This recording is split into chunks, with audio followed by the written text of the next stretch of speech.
Ok.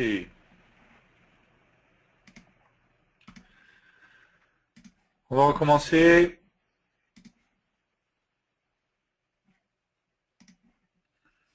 Je vais fermer tout ça.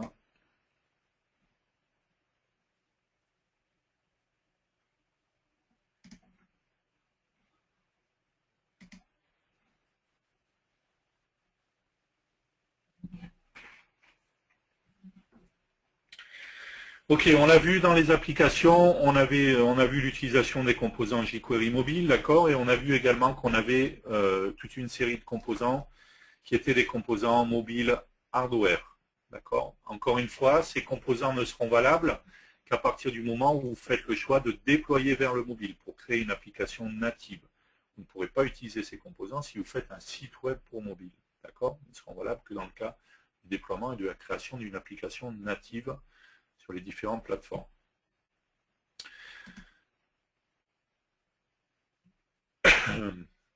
Pardon. Donc, désolé, oui, je me suis trompé, j'ai envoyé le message, c'était une question par rapport à William, hein, c'est bon pour l'enreil, j'ai envoyé ça à tout le monde, je me suis trompé. Ça ne vous concernait pas, ça concernait William qui redéclenche l'enregistrement à chaque fois, et ainsi de suite. Ok.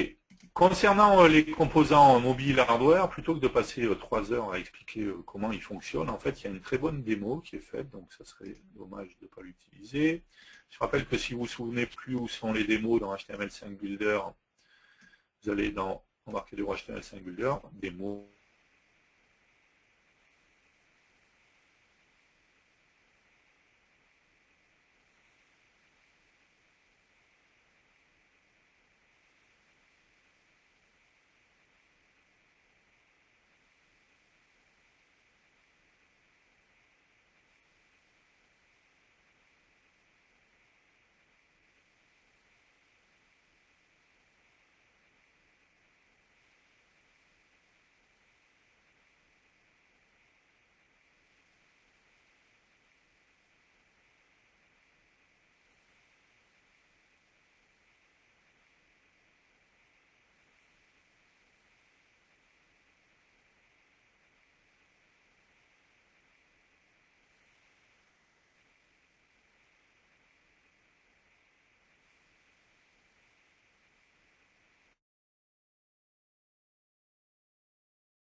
Comme vous avez pu le constater, Thierry a craché. Je pense qu'il doit être en train de redémarrer sa machine actuellement, vu qu'il vient de se déconnecter du serveur. Donc, merci de votre patience et puis à tout de suite.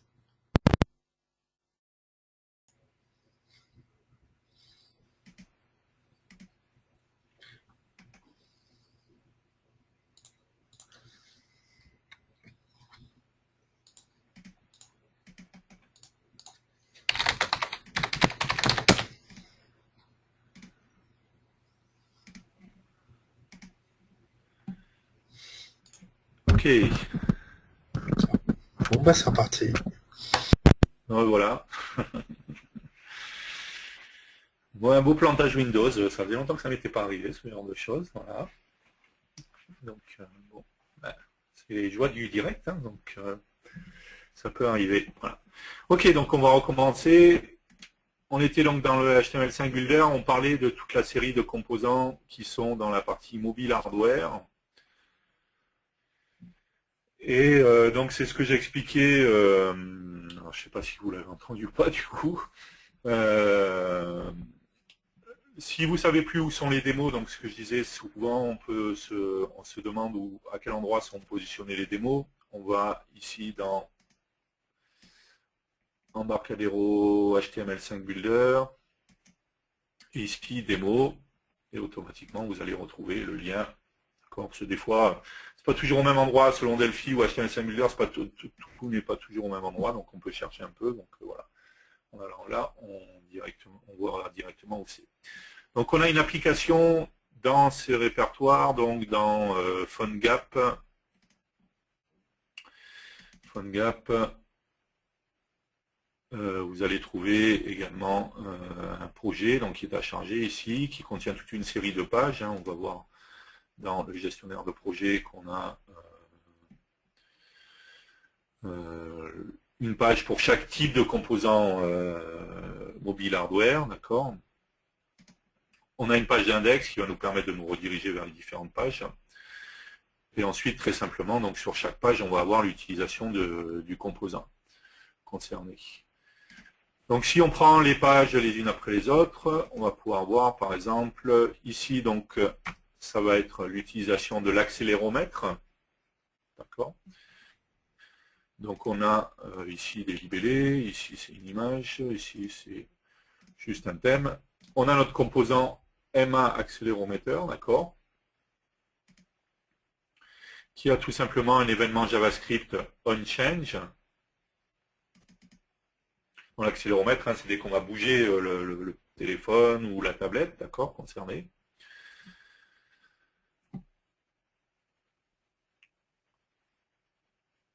Et ensuite, on va travailler, donc ils font bouger en fait le but, en fait, dans le principe, c'est l'image euh, va bouger en fonction de l'accéléromètre, hein, va se déplacer en fonction, d'accord. Donc on a tout simplement, comme c'est précisé ici, une variable event, d'accord, event avec un point X et un point Y, qui va me permettre tout simplement de savoir quel est le déplacement qu'il y a eu en X ou en Y. Donc c'est relativement simple à utiliser, d'accord. Euh, euh, d'accord, avec le motion, on active ou on désactive l'accéléromètre, ça ok, pas de problème. D'accord, donc très simple en fait, hein, un composant accéléromètre qui est ici, dans l'événement JavaScript dans onChange, on a la variable event.x ou .y qui va me permettre de récupérer la valeur de ce qui a changé. Si on regarde, ensuite, on va avoir un composant qui va me permettre d'accéder à la caméra du téléphone, d'accord. Donc ici, on a différents boutons pour récupérer une image depuis la librairie, depuis la caméra. On a un composant MC Librairie, c'est ce qui me permettra de récupérer une image à partir de la librairie, d'accord. Et un composant MC Caméra, c'est un composant qui me permettra de récupérer l'image à partir de la caméra. D'accord. Donc sur le clic du bouton,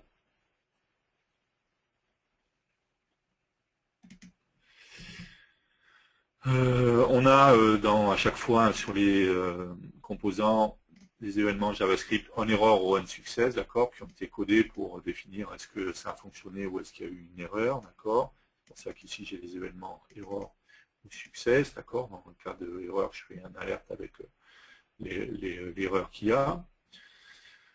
Et tout simplement, en fait, on a une fonction qui va être MC camera get pictures.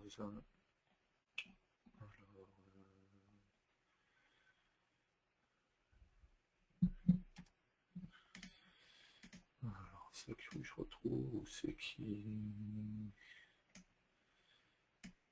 fait le lien.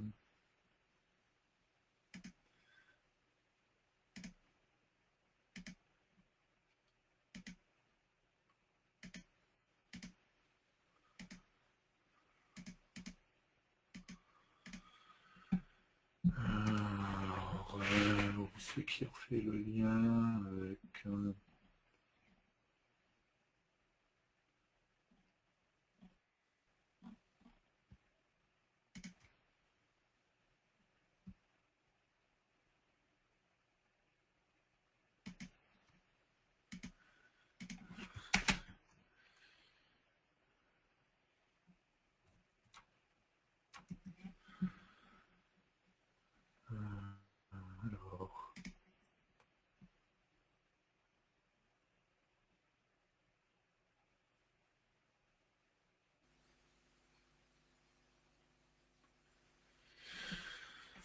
Où c'est qui fait le lien entre l'image et la caméra? C'est ça que je cherche. T'as un mcapture.php qui était juste en dessous de mcamera, qui est peut-être en include quelque part. Je sais pas s'il est en include, hein, mais j'ai vu dans ton gestionnaire de projet qu'il y avait un mcapture et je trouvais que le nom sonnait bien. Ok. Ça doit être celui-là, je suppose. Non, Non, c'est un autre projet en fait. Bah, ça doit être une propriété alors, du coup.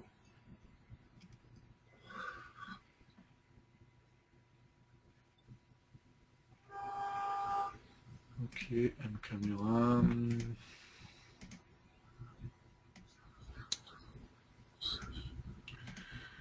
Ok.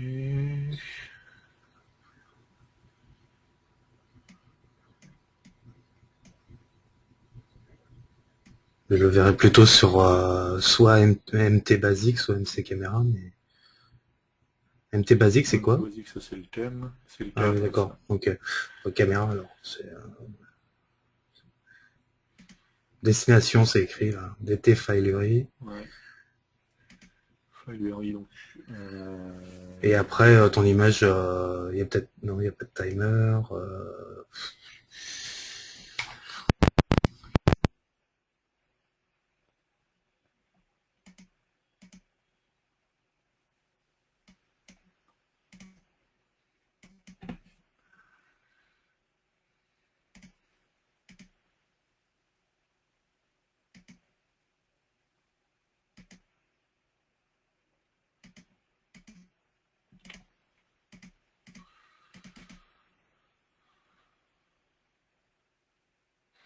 Ah bah oui, c'est dans le success, pardon, je suis idiot. Donc c'est dans le, à chaque fois, je l'ai dit en plus au début, à chaque fois il y a un événement on success et on error. Et c'est bien dans le success où on récupère donc IMG display, c'est le composant image, et on va mettre à jour sa propriété source avec encore une fois event, la variable event qui va me renvoyer tout simplement l'image, quoi, d'accord, concernée ou la capture de la caméra concernée. D'accord, on a la même chose dans hop,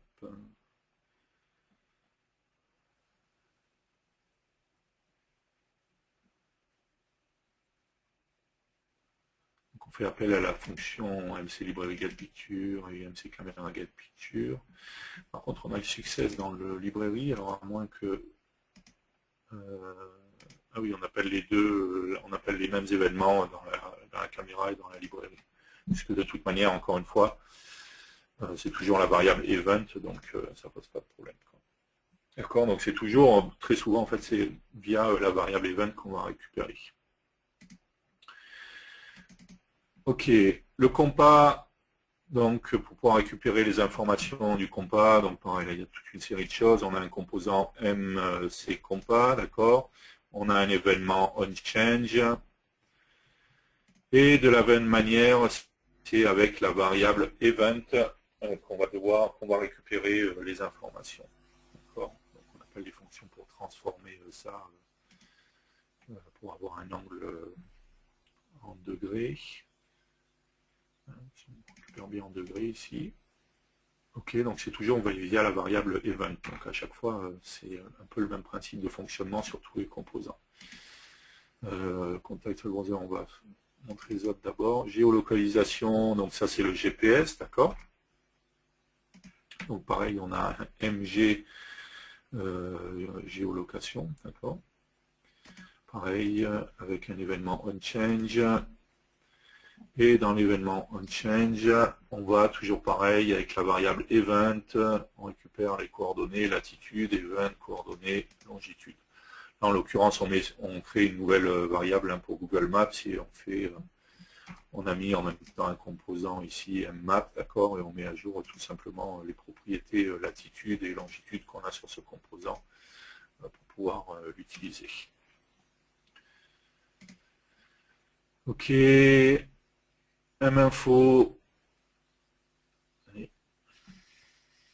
qui va me permettre tout simplement de récupérer des informations sur le device, d'accord, avec quel type de connexion, le nom, le numéro de version de PhoneGap, la plateforme, ainsi de suite. Donc là, tout simplement,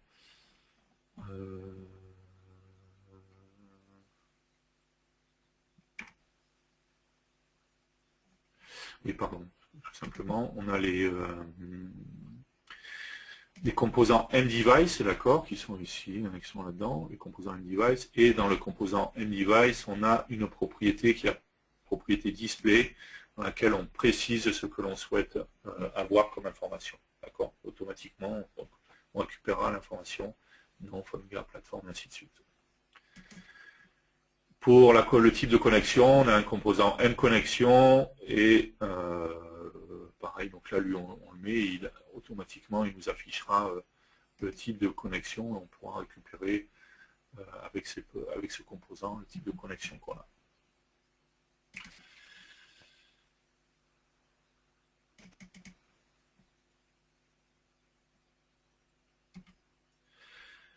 Notification, donc notification, c'est ouvrir un message de notification sur le téléphone, d'accord, avoir une notification sur le téléphone.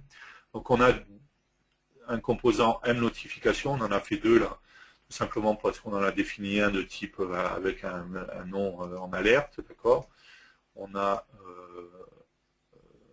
le label du bouton, le nom, le message qui va apparaître, le titre, pardon, et le type, est-ce que c'est une alerte ou est-ce que c'est une confirmation.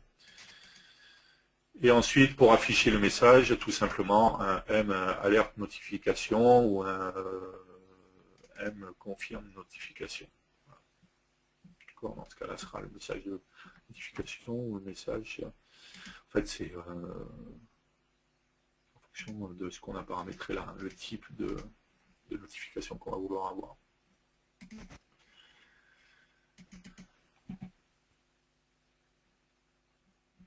Mpage Event. Donc on a un composant Mpage Event. D'accord. Et je vais tout simplement avoir des informations sur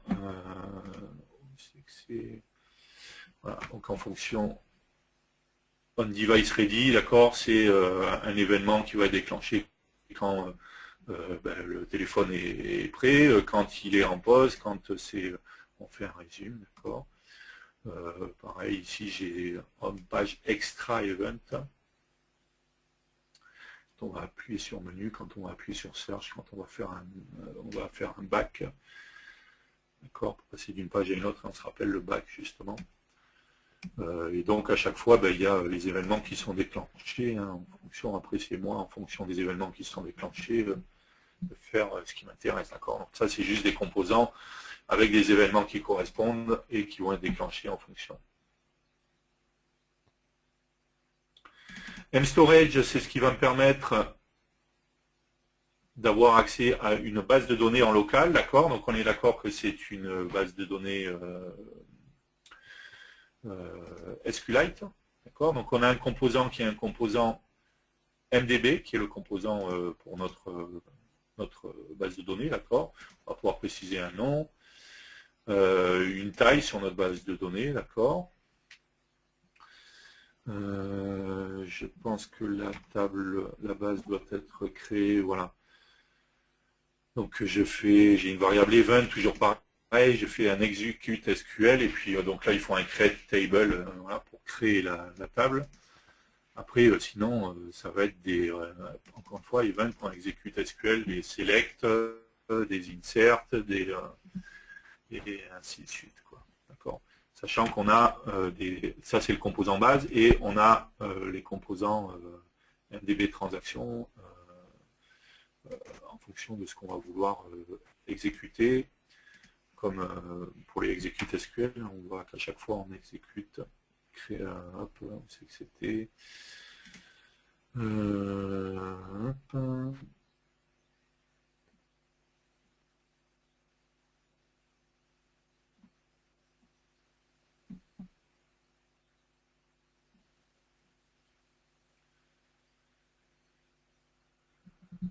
oui, pardon, c'est sur les événements en fait qui sont là, bonne transaction.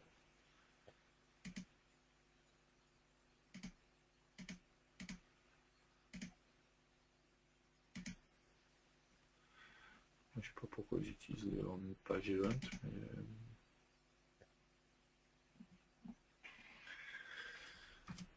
d'accord, donc là on est dans du stockage en local et c'est forcément du SQLite par contre. On ne peut pas choisir d'autres types de stockage.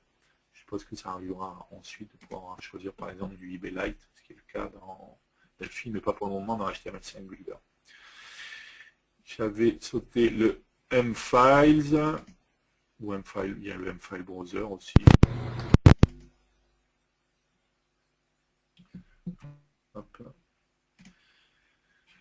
J'ai un composant mDirectory, ça va me permettre de récupérer les informations sur les répertoires, mFile System pour récupérer les fichiers, et là j'ai un mFile Writer.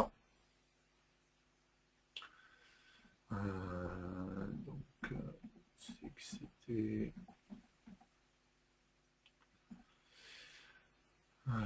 FileWriter.filename est égal toujours pareil la variable event parce que j'ai dû créer avant un directory, donc event.root, donc qui va me permettre de récupérer le répertoire de l'application, d'accord.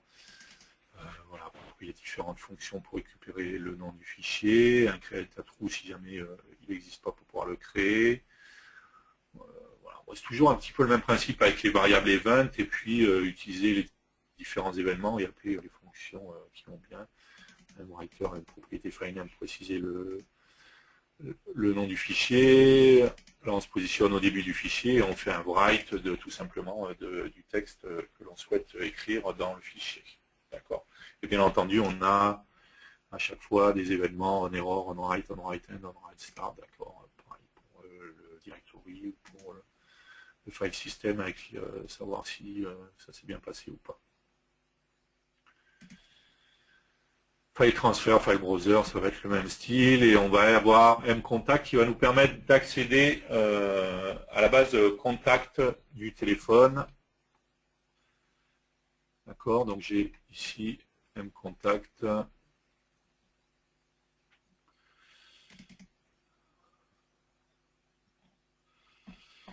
Hop.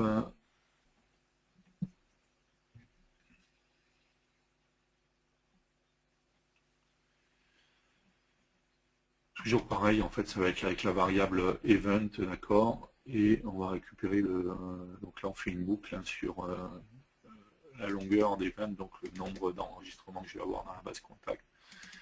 Les propriétés nickname, name, phone number et ainsi de suite pour récupérer les informations. Donc toujours avec la variable event en fait qui va être utilisée. Ok, donc n'hésitez pas à aller voir ces démos, il y a tout, elles fonctionnent correctement, d'accord.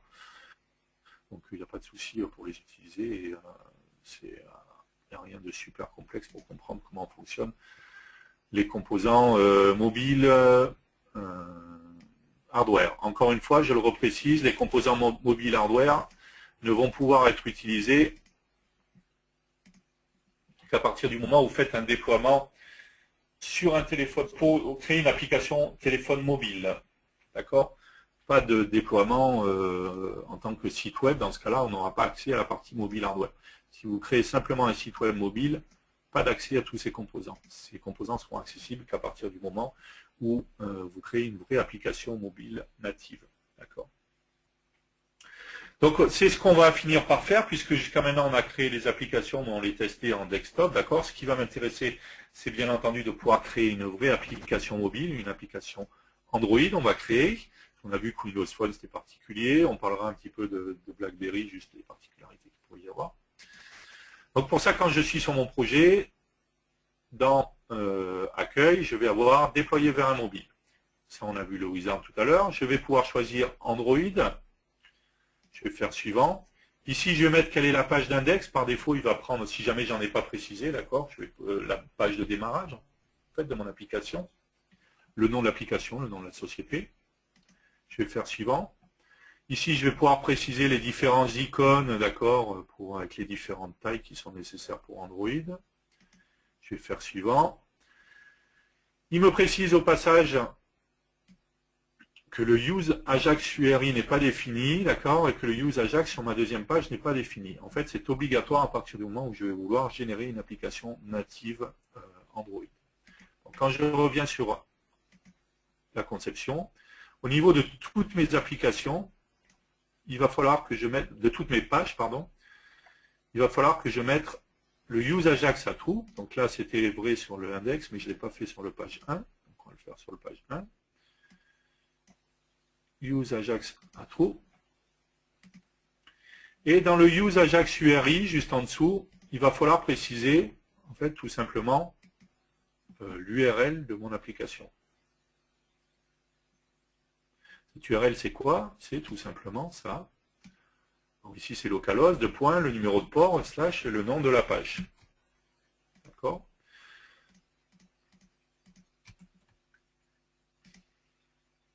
D'accord, donc c'est bien ce que j'ai précisé là, sauf qu'il faut savoir que, alors c'est chiant avec ses propriétés, on va faire ça comme ça.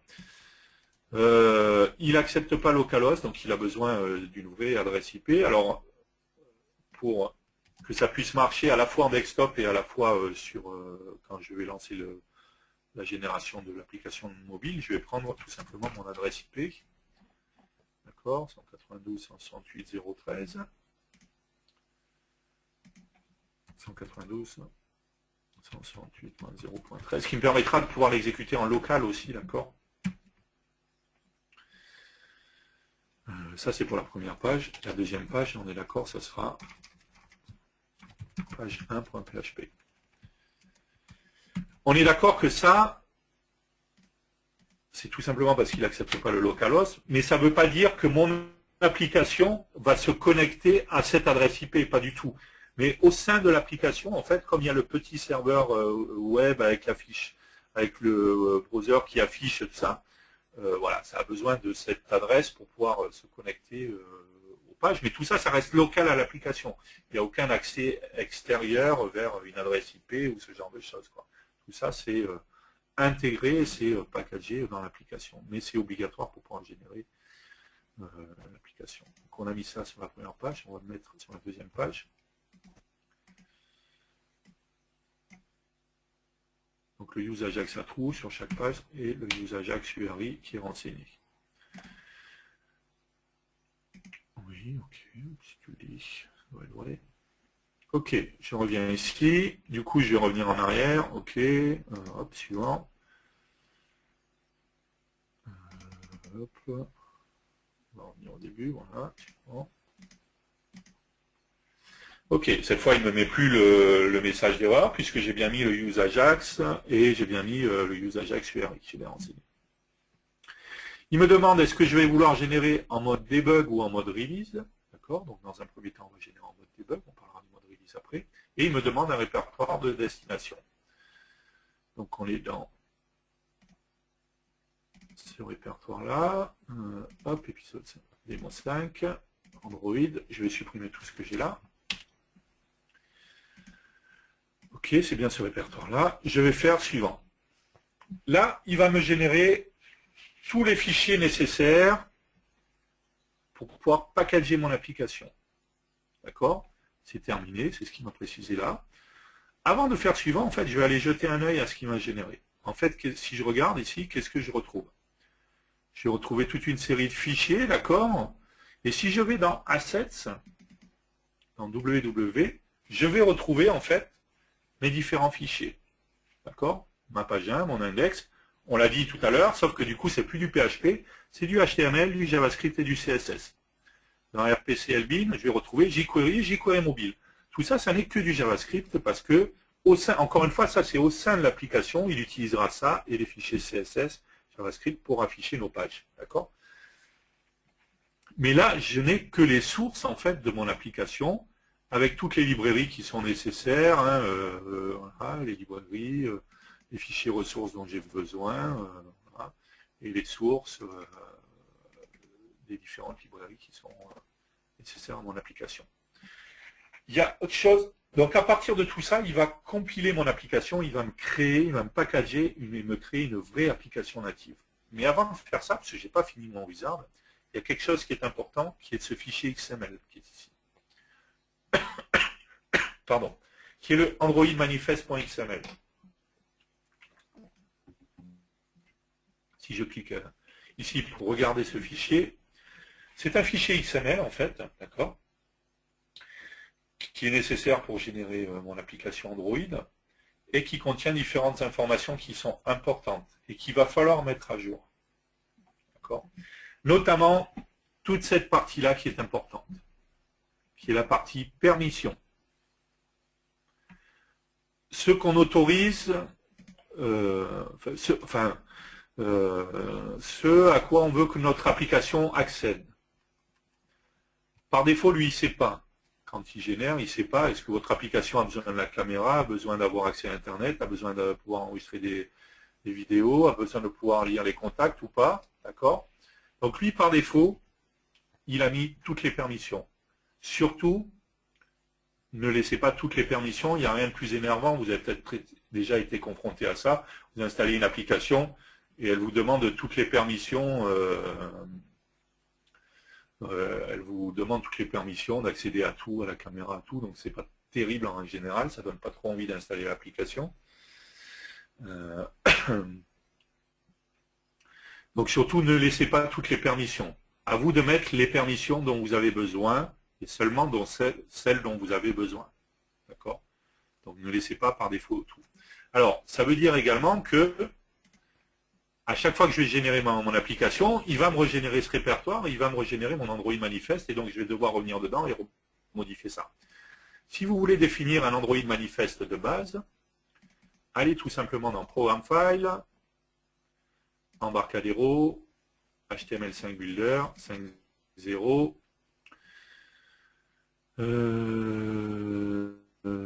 mobile, hein, je cherchais. Et vous allez trouver tous les fichiers qui vont être utilisés pour les générations selon le type de plateforme. On va trouver notamment pour BlackBerry les fichiers qui vont être générés, et notamment pour Android.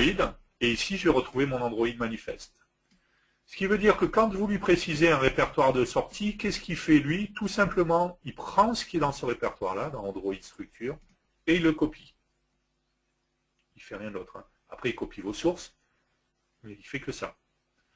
Donc, si vous venez ici dans Android Structure, que vous modifiez déjà les permissions, si vous savez qu'en général les permissions c'est à peu près tout le temps les mêmes, au moins pour les générales que vous n'utilisez jamais, vous les virez directement. Ça veut dire qu'automatiquement, quand il vous générera ce répertoire avec tous les fichiers, vous vous retrouverez avec votre Android manifest qui déjà aura été adapté en fonction de ce que vous avez défini par défaut.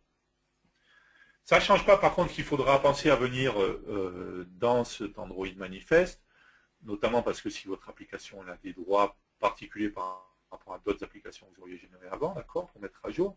Et il y aura également quelque chose qui sera important, qui sera le numéro de version.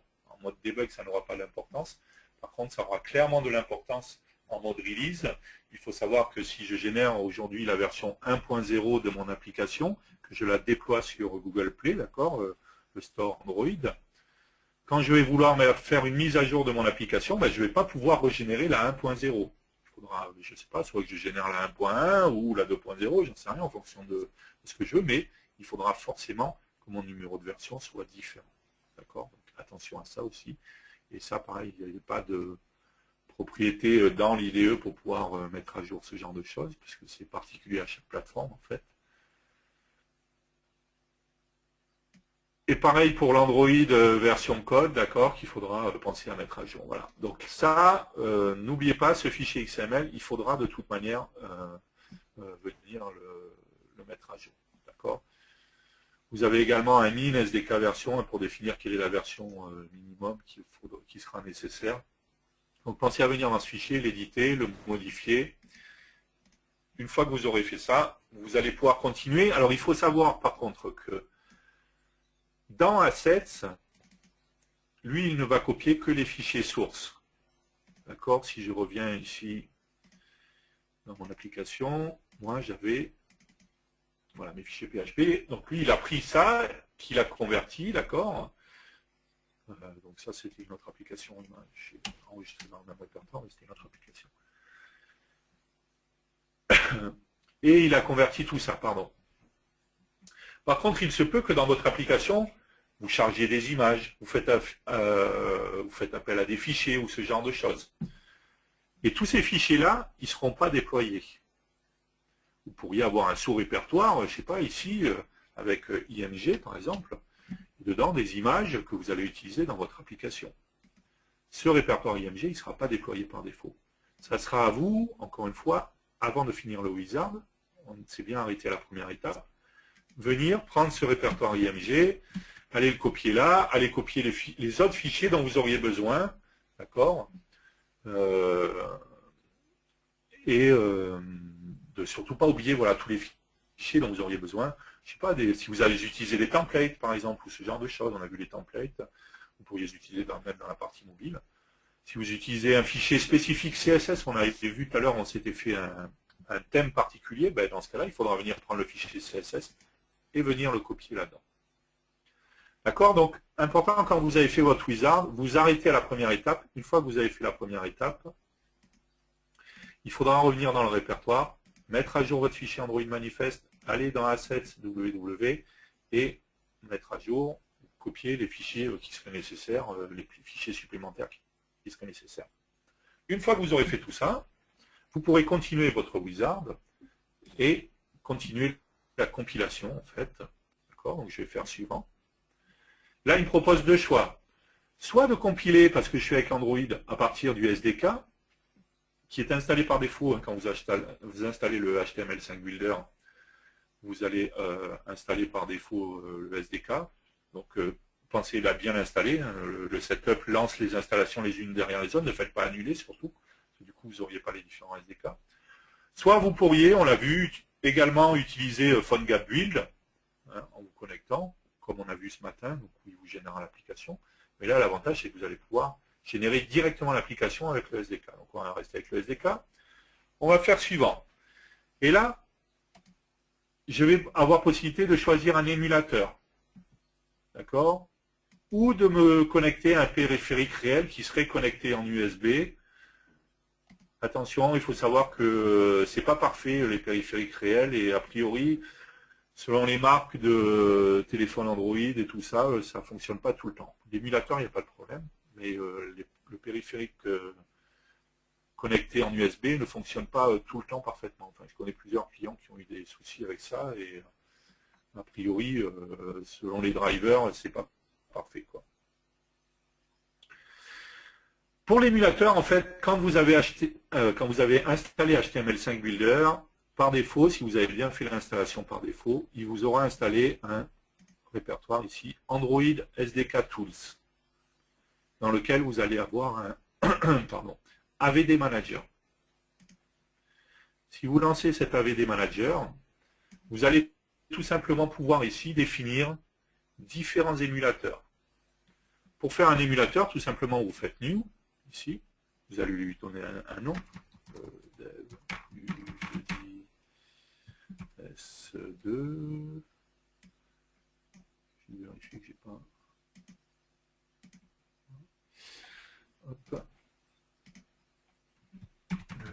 Dev du jeudi S2, donc le S2 n'existe pas.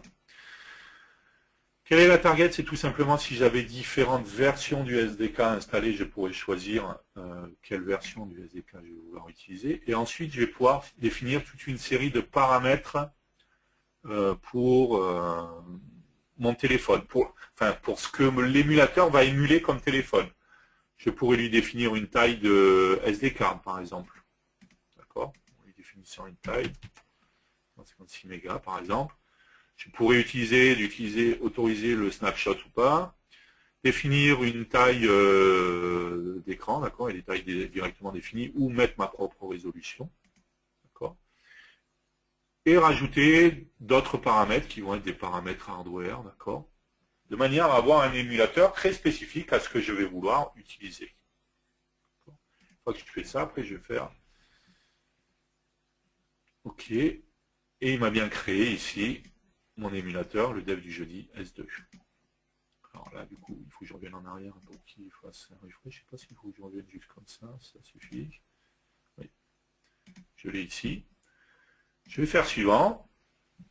Et maintenant, on le voit bien ici, il nous précise qu'il va nous compiler, il va nous packager notre application pour nous créer une vraie application native Android.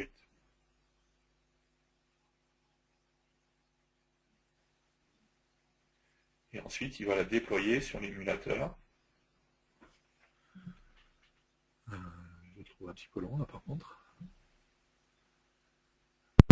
Le premier lancement d'ADB est toujours un peu long, c'est normal. Ouais. Une fois qu'il est lancé, par contre, après, c'est beaucoup plus fluide.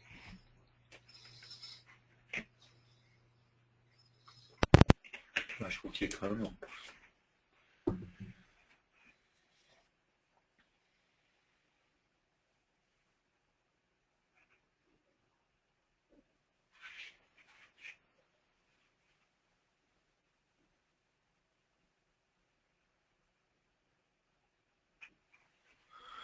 Ouais, qu'est-ce qu'il me fait là?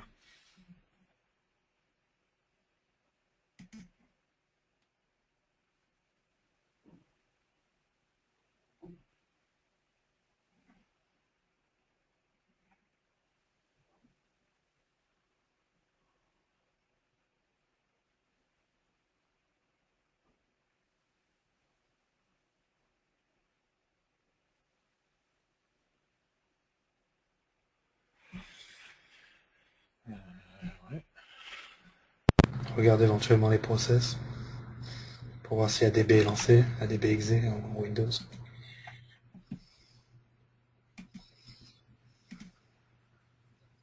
Ouais, il bosse pas beaucoup. Ce qui est pas super, ce qui est étrange. Ça sent le timeout, ça.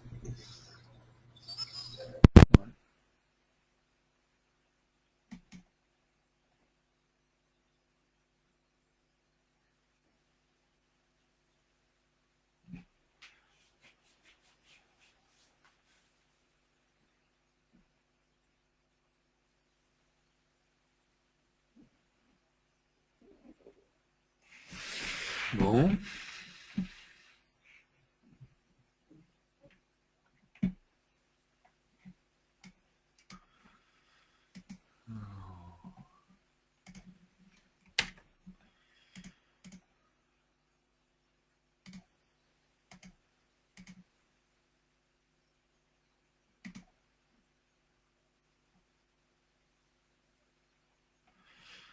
On va relancer.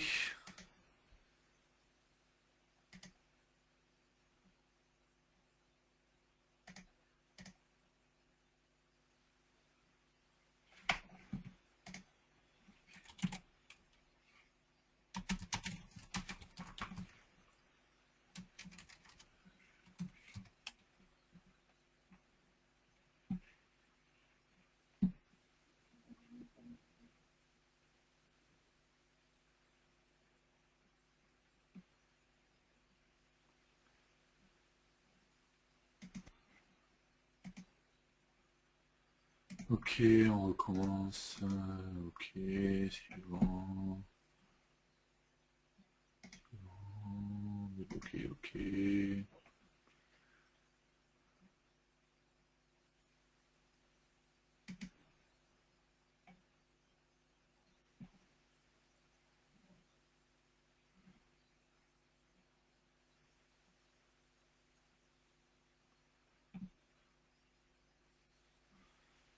Suivant, suivant.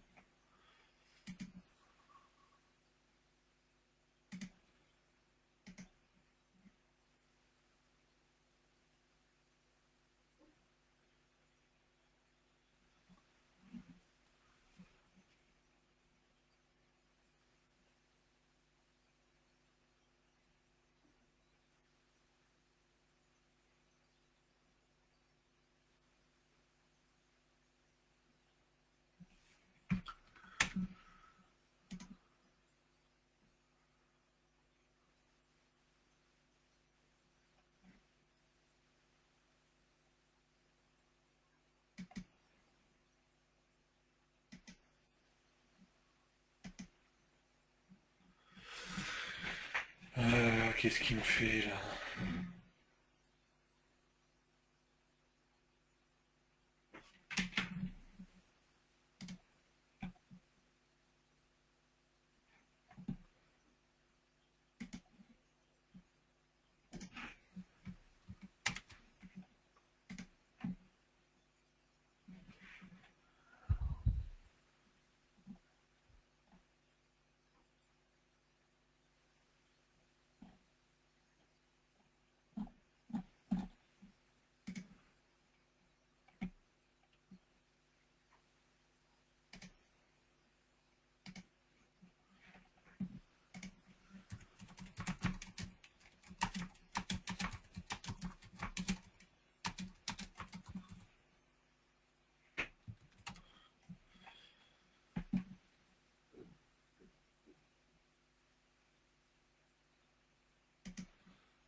Ok, alors c'est reparti.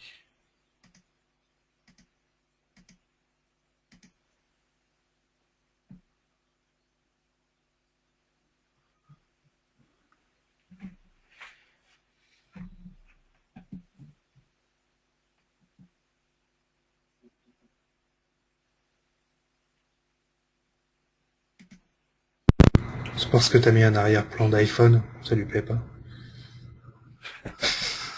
Ça doit être ça.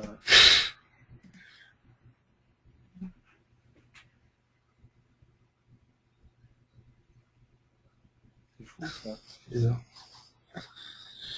Je vais tester de mon côté.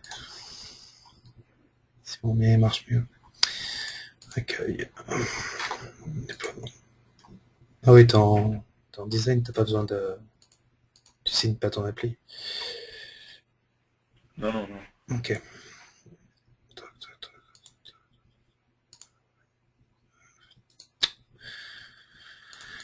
Ok. C'est bon, c'est bon.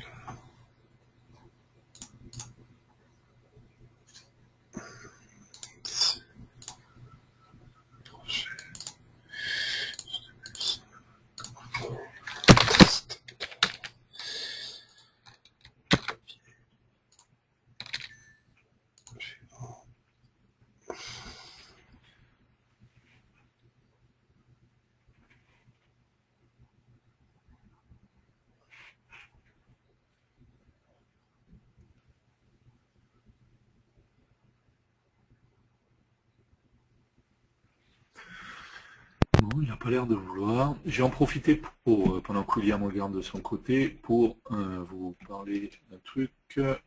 Donc on a vu que sur concernant Android, du coup, on va appuyer, c'est pas grave. On va le relancer. Concernant Android, c'est ce que j'ai dit, le SDK a été installé par défaut, d'accord, donc vous n'avez pas besoin de l'installer. On a dit Windows Phone, en ce cas-là, on est obligé de passer par PhoneGap Build, d'accord, on n'a pas le choix. Si vous avez besoin de générer les applications pour BlackBerry, il faudra installer vous-même en fait le SDK. Dans ce cas-là, il n'est pas installé par défaut. Je vous conseille donc d'aller sur cette page.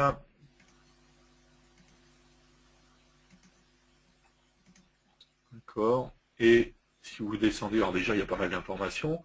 Et si vous descendez, vous avez une rubrique déploiement avec tout ce qui est, il y a une introduction déjà pour le déploiement, qui est une introduction générale.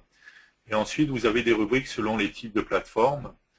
Et vous avez notamment une page dédiée au déploiement avec BlackBerry, donc avec ce qu'il faut, les liens vers ce qu'il va falloir, voilà, BlackBerry Setup en fait ici. Et voilà, ce qu'il va falloir aller installer, Java. Alors le Java, il est installé avec PhoneGap, donc avec Android, je veux dire, donc normalement, vous n'avez pas besoin de le réinstaller. Par contre, il faudra aller chercher le SDK BlackBerry. D'accord, allez l'installer, allez installer l'émulateur et vous avez un lien également pour quand vous avez besoin de signer vos applications. D'accord. On va passer sur la machine de William, si vous voulez bien, ça marche. Tu nous montres, je sais pas comment ça marche. Ouais. Comment ça doit marcher en vrai. Oui, je suis sûr de vouloir être présentateur. Allez. J'ai plus de souris. Wow. Ah oui, il est en train de switcher mon display.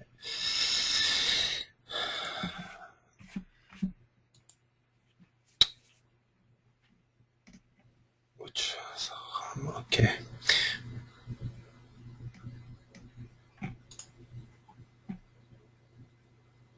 Ok, tu vois mon écran?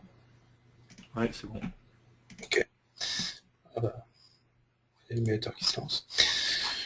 Moi, j'avais rien fait, hein. J'ai laissé par défaut. J'avais tout par défaut, donc je suis sur MyAVD qui est créé par défaut lorsqu'on installe le SDK d'Android. Et donc, juste après Running ADB, il est parti sur son script Ant pour compiler justement l'application. Et on voit justement la stack. Si on descend tout en bas, on verra qu'à la fin, il vous dit que c'est compilé, quoi, qu'il a réussi à compiler. On a un build successful, vous pouvez voir dans la liste. Et ensuite, automatiquement, il va lancer l'émulateur qu'on a paramétré, on a vu. Et dans votre émulateur, vous allez retrouver votre application, en fait, tout simplement. Ouais. Là, ça y est.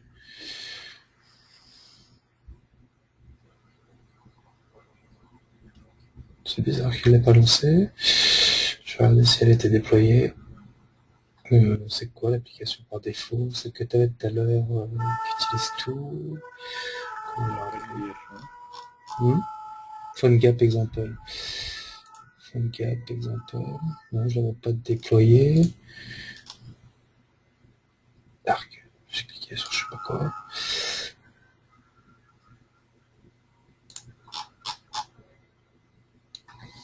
Couldn't access. Ah oui, c'est parce que le... Alors, très souvent, vous pouvez avoir ce genre d'erreur. Alors, ce qu'il faut faire dans ce cas-là, c'est la première fois. C'est laisser l'émulateur tourner. L'émulateur est long à se lancer. Et du coup, lui, il fait un timeout.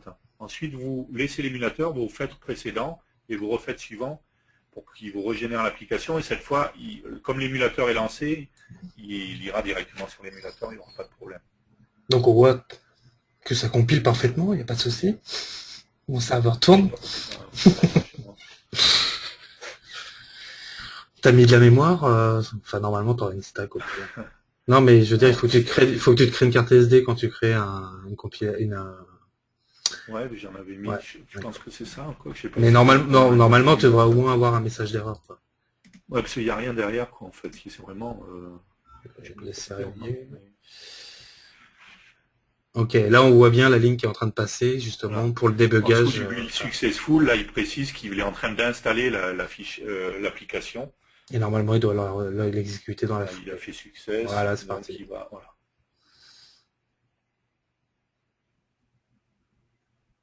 Bon, après ma machine est sous-dimensionnée, hein, donc c'est normal que ça rame. Mais... Voilà. Et on reconnaît la démonstration qu'avait lancée tout à l'heure Thierry. Voilà. Et si Capture, on ça va s'amuse, marcher. donc là on est dans notre émulateur, on a notre application, il n'y a pas de problème.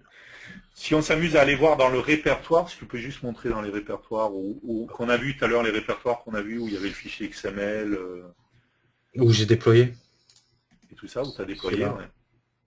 Donc on a un répertoire bin, Il n'y a pas d'out.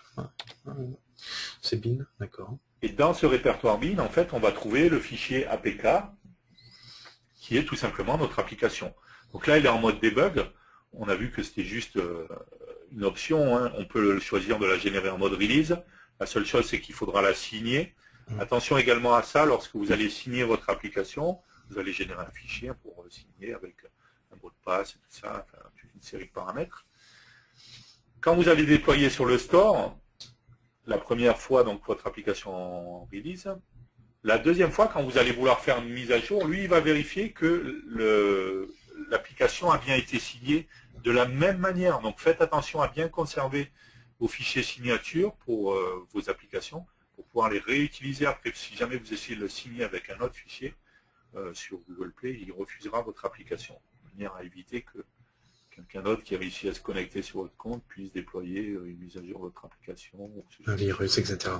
Et de la même façon, sachez que lorsque vous jouez avec Google Play, donc que vous déployez, donc il faut un compte, hein, bien sûr, sauf que la différence d'Apple, c'est qu'on va payer qu'une seule fois et on aura un compte à vie. Et c'est 30, au maximum $30, ouais, je sais plus exactement, mais dans ces eaux-là. Et surtout, par contre, quand vous déployez une application, il faut savoir aussi que elle est déployée entre guillemets à vie. C'est-à-dire que vous pouvez l'enlever du market pour qu'elle soit plus disponible. Mais si vous vous amusez à faire 40 tests avec 40 applications différentes, vous aurez dans votre Google Play les 40 applications différentes. Donc éventuellement jouer justement à mettre des nouvelles versions, comme vous a montré tout à l'heure Thierry, en modifiant le... J'ai le notepad, ouais. Bien joué, Internet Explorer.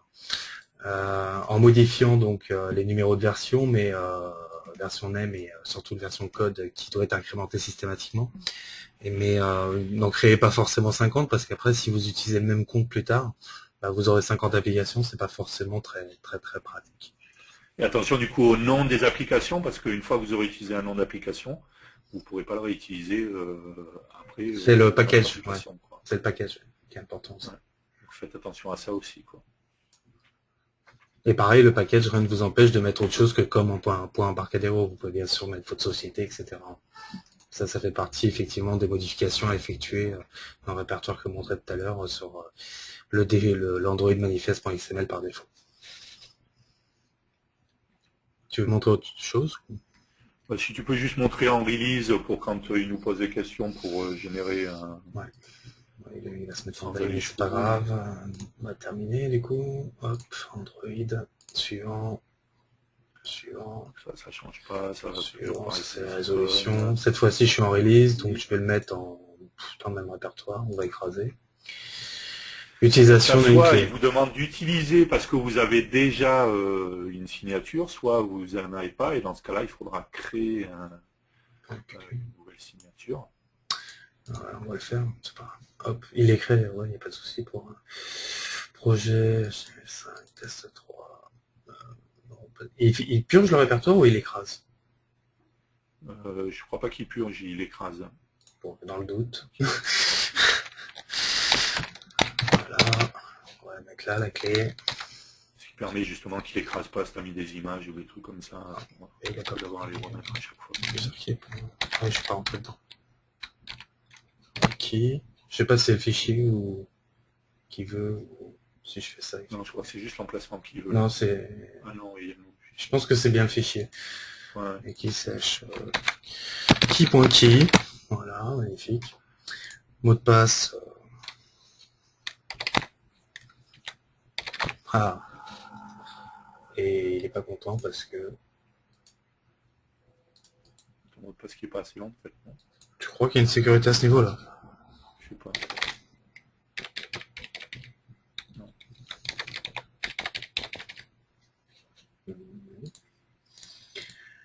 Pass not found, donc non, c'est juste le répertoire. Ouais, il a marqué pass not found, donc c'est juste le répertoire. Hop. C'est écrit. Pass not found, tu le vois. Juste en haut. C'est de la même couleur, donc c'est. Ah oui, d'accord, là, ok. Donc c'est là qu'il faut que vous regardiez. Ouais. Le Mikey, il existe, le répertoire Mikey? Bah, il me semblait bien. Non, je l'ai mis ailleurs. Non, c'est pas au Non. bon Ah endroit. oui, d'accord, il m'a appelé. Je me suis fait avoir.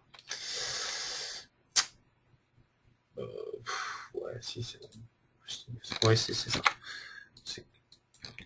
Ok. Là, du coup, il n'y a plus le message, et Voilà, du donc là, c'est coup... bon. Par contre, il n'est toujours pas suivant. Non, je veux un truc plus court, parce que... Après, il faut le taper systématiquement, donc... Non, mais c'était bien affiché, Donc mais c'est c'est bien parce que le affiché, répertoire ouais. n'existait pas, en fait. Voilà.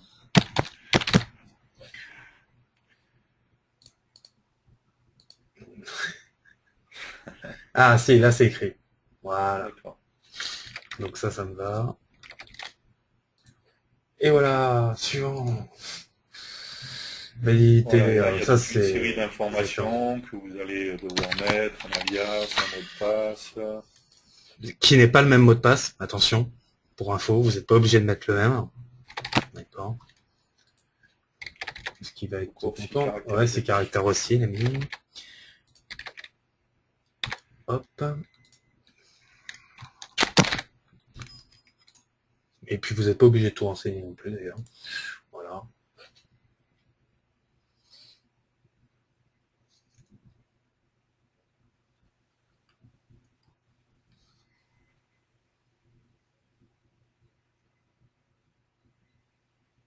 Entre parenthèses, j'ai pas fait le use Ajax, enfin tout ton truc là, avec ton IP. Ouais, mais t'as repris un exemple, donc ça doit être paramétré. Non, ils y sont pas. J'avais Ah regardé bon? tout à l'heure. Pour ça, c'est bizarre. Non, c'est qu'il doit pas marcher du coup dans l'émulateur. Bah, ouais, enfin, je sais pas. Celle-là, elle est basée sur l'hardware. C'est pas évident. Il a tout exporté, donc, bien sûr, normalement, vous allez aller modifier. Donc il y a bien le fichier k.key, hein, qui est notre fichier Voilà, il nous l'a signature, généré et qu'on qu'il faut surtout pas réutilisera. perdre, encore une fois. Et non seulement il ne faut pas le perdre, mais il ne faut pas oublier non plus ses mots de passe, hein, parce Tout que à la fait. prochaine fois, il vous redemandera les mots de passe, forcément. Donc, vous modifiez pour avoir une nouvelle version, etc. par rapport au fait de. D'ailleurs, j'ai déjà une version de déployée. Je sais pas comment il va. Allez, faisons-le pour de vrai. Hop, c'est une version 6. 1.2, je sauvegarde, je referme, je fais suivant, bibliothèque très bien, je vais redéployer sur le même périphérique qui est déjà lancé, je ne l'ai pas fermé, on le voit, hein, il est là. Et pourquoi j'ai pas suivant? Clique sur Ah, périphérique au-dessus d'accord, et il reclique sur fallait, place. ouais, il Il y a fallait juste un que... problème de refresh.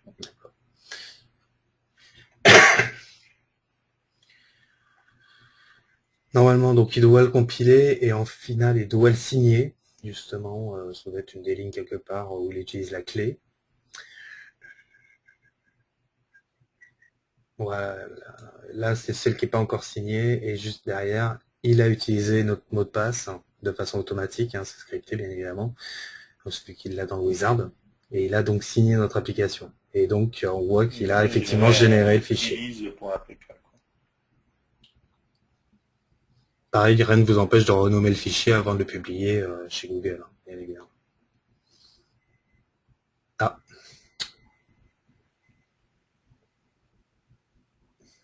oh, c'est pas cohérent ça. La signature Ah non, suffit. c'est parce que, oui, c'est normal. Là, j'ai une version en fait debug qui avait donc, c'est exactement le même principe que ce qu'expliquait Thierry pour lorsqu'on Ouais. veut le déployer chez Google Play. Vu que cette version-là n'avait pas de, enfin si, elle a pas, mais si en fait elle en a un, elle a un certificat de debug en fait qui est utilisé. Et ce certificat de debug étant différent de notre certificat, du coup, il nous dit que c'est pas Il ne peut pas possible parce que déployer la même ça va changer. application avec le même nom et tout ça, Exactement, il aurait qui ont fallu des changer le nom de certificats package et différents. tout. Tout à fait. Donc à ce niveau-là, ce qu'on fait, c'est je suis menu, on va aller c'est manage, gérer les applications. On va supprimer l'application de notre périphérique.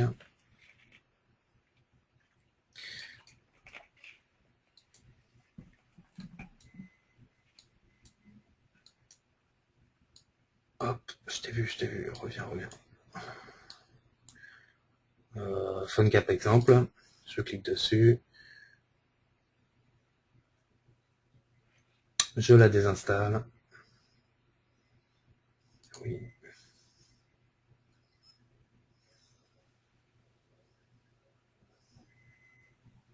Ok. Je peux revenir. Précédent, suivant, on redéploie. En compilant, on redéploie.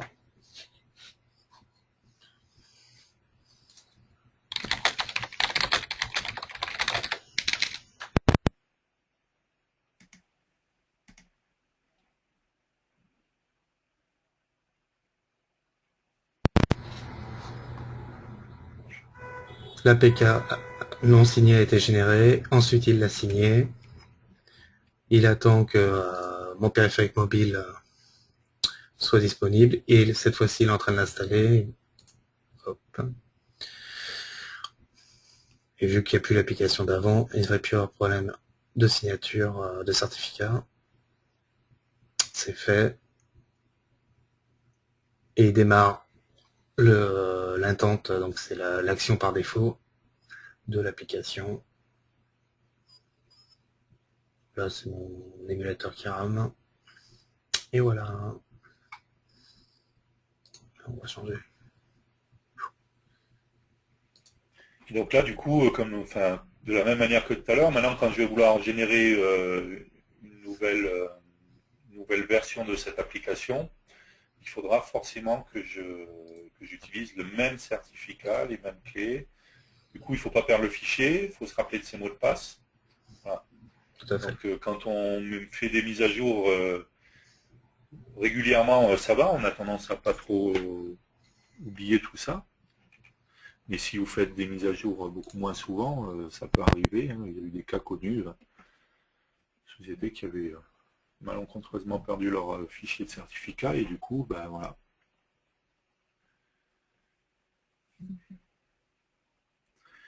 Ok, donc on l'a vu et on génère bien. Si on va voir là dans le répertoire, c'est bien le fichier release APK qui a été généré, donc qui est notre fichier APK. Après, si je voulais, je prends ce fichier APK, je le transfère sur mon téléphone hein, et j'ai directement qui est là, mon application directement. Elle est complètement autonome, elle a besoin de rien d'autre, hein, elle n'a pas besoin d'autre chose, d'accord. En dessous, on voit, on a la version non signée hein, qui est juste en dessous. Alors vous pourriez après utiliser les utilitaires en ligne de commande d'Android si vous voulez la signer manuellement, justement avec un batch où vous avez vos mots de passe, etc. Enfin, c'est possible aussi de le faire de cette façon-là. Mais c'est une vraie application native, complètement autonome, quoi. Donc qui n'a besoin de rien, qui n'a pas besoin de connexion Internet, sauf si, bien entendu, dans l'application, vous faites appel à une connexion ou ce genre de choses. Voilà. Et sinon, elle est complètement autonome. Bah, ils ont Là, on voit le utilisé. cas hein, quand William passe en portrait, justement, de ce qu'on disait. Du coup, les boutons, ils ne prennent pas la totalité de l'espace. Il aurait fallu faire toutes les fonctions qu'on a vues pour pouvoir centrer, faire des alignements et des tailles différentes, ce genre de choses. Là, avec l'émulateur, après, je sais pas si on peut faire grand chose d'autre, je sais pas si tu as joué avec les démos, mais Non, géolocation, ça va pas être intéressant parce qu'après, il faut lui donner ouais, des c'est clair. locations. Quoique aussi, on doit avoir Google Maps à minimum, composant Mmap. Il n'a pris ou pas, ouais. Même pas parce que je crois, comme il faut préciser une clé pour le composant Google Maps, c'est qu'elle ne doit pas être renseignée. Il est toujours obligatoire avec les dernières versions d'API. Ben non, mais en fait, c'est le composant qui n'est pas basé sur les dernières versions justement de l'API. D'accord. Je ne sais pas si c'est fait Et pour là, être ouais, il faut utiliser ADB pour lui donner une position, pour lui spécifier qu'on est en aléatoire, des choses comme ça. Bon, on va pas jouer. Ok. Back, qui doit marcher. Ah, et tu vois, ça marche. Possible, il a affiché.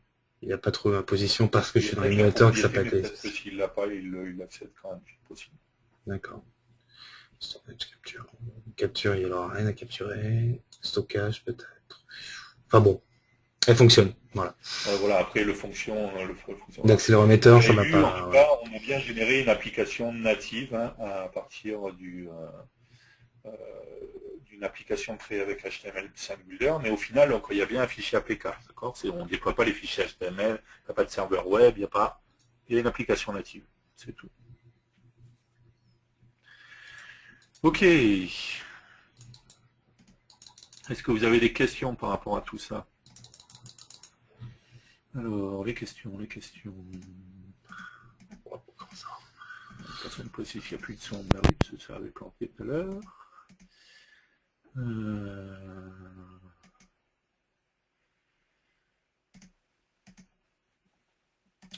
Pas de questions? Non? Tout le monde est déjà parti se coucher.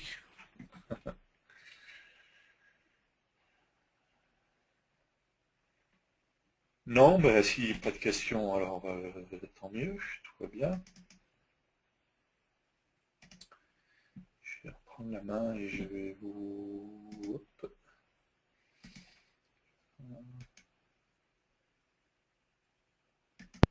Tu peux reprendre la main. On a vu mes super contacts dans Storage.